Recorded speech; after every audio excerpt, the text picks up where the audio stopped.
What if I told you there's a man in America who bought a piece of land so dead, so barren, so brutally lifeless, that scientists once labeled it ecologically hopeless?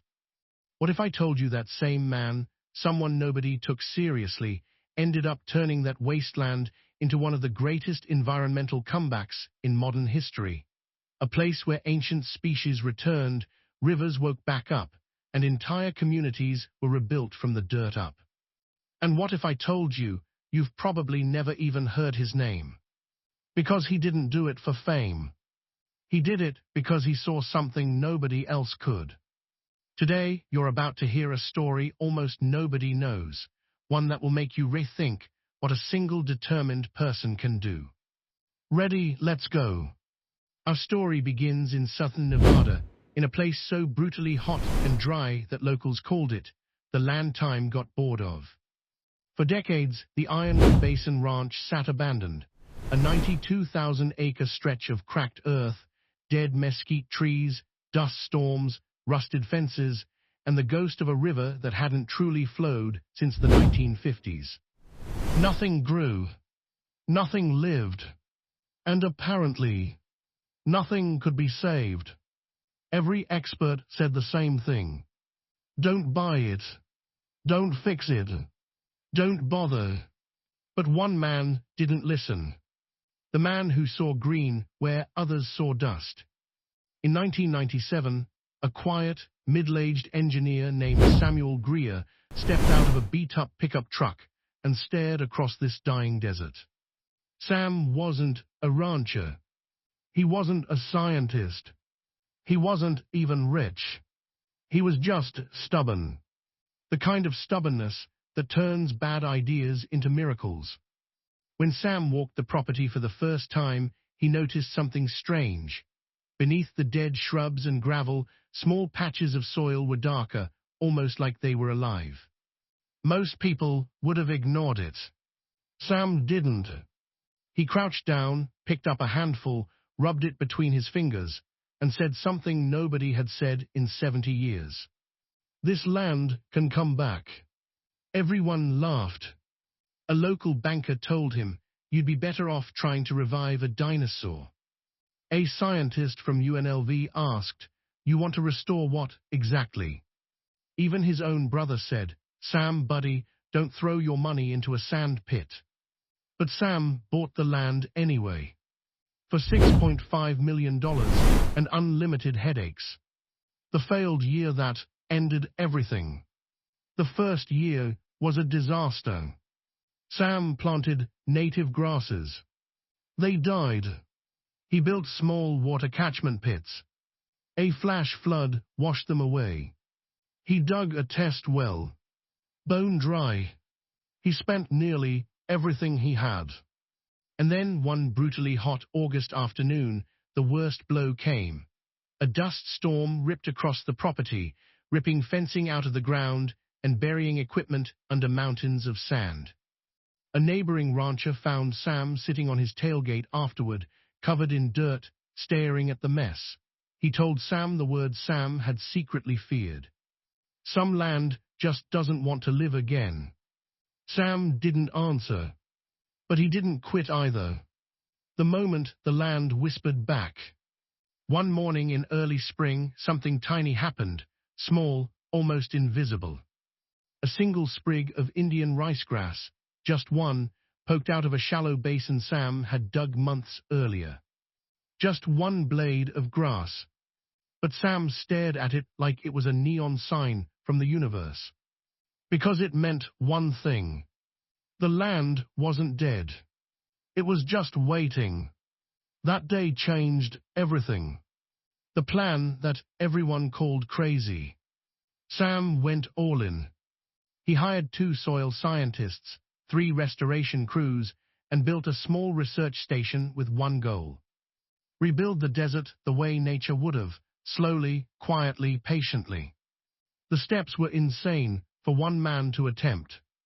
Capture every drop of rainfall, restore underground water flow, remove invasive salt cedar, rebuild topsoil naturally, bring back native plants, reintroduce lost species. None of this was cheap. None of it was quick.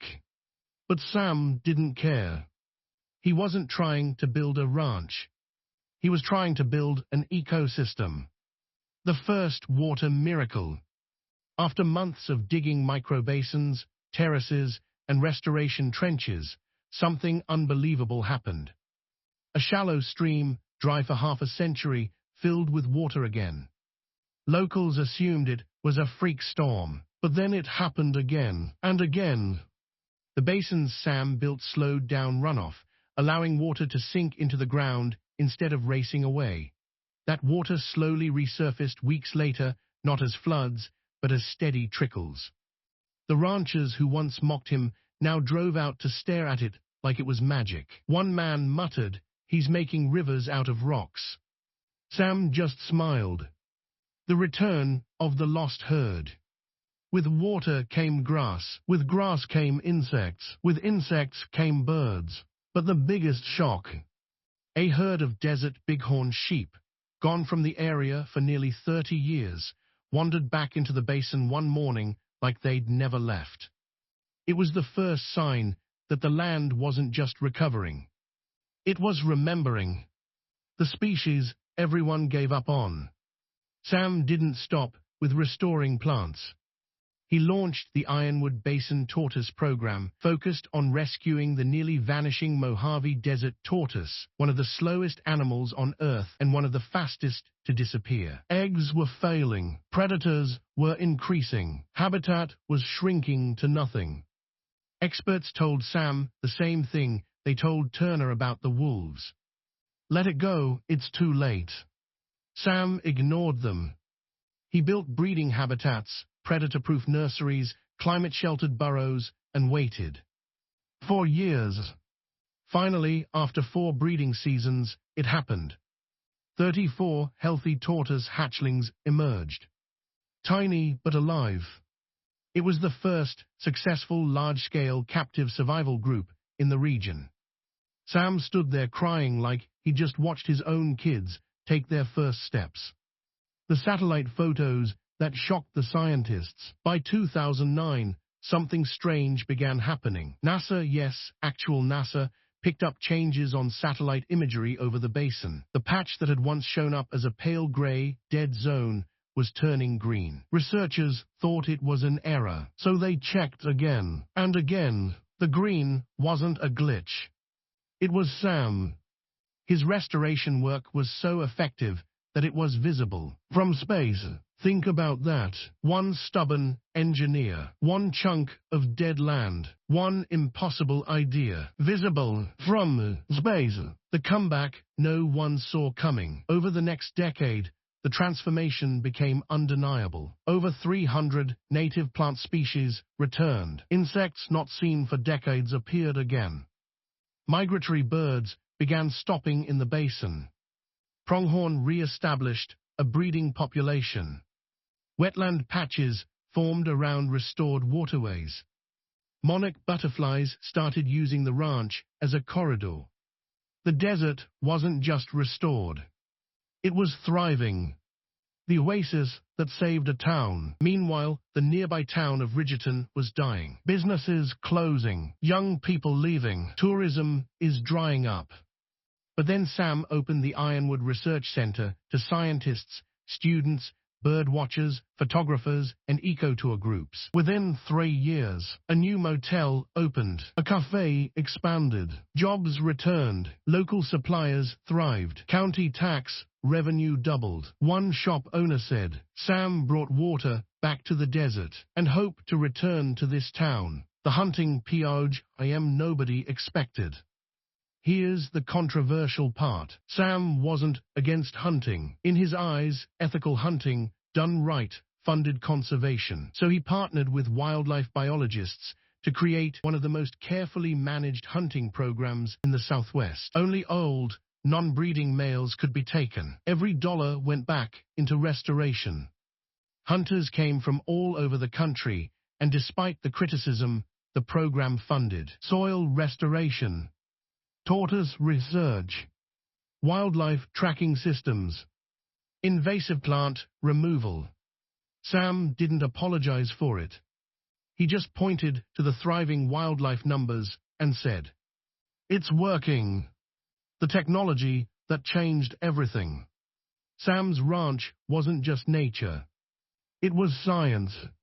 He installed weather towers, soil moisture sensors, wildlife cameras, drone survey systems, GPS collars for pronghorn, acoustic monitors for bird populations. His data helped universities model climate impacts, water cycles, and desert ecosystem recovery, research used across the entire Southwest today. One professor called the ranch the most important privately restored ecosystem in Nevada. The legacy. Today, the Ironwood Basin Ranch covers 92,000 acres that look nothing like the dead land Sam bought. There are rivers again. There are birds again. There are tortoise hatchlings shuffling through restored grasses. The desert came back. The wildlife came back. The community came back. And Sam, he still drives the same old pickup, still checks the same basins, still acts like the entire miracle was just common sense. But make no mistake, this is one of the greatest private environmental comeback stories in American history. And hardly anyone knows it. Until now. If you love stories like this, stories about people who quietly bring life back into forgotten places, make sure you're here for the next one. Because trust me, the next comeback I'm about to show you makes this one look small. Like unbelievably small. So, hit like, hit subscribe, share this with someone who loves nature, and stick around, because the next story will blow your mind.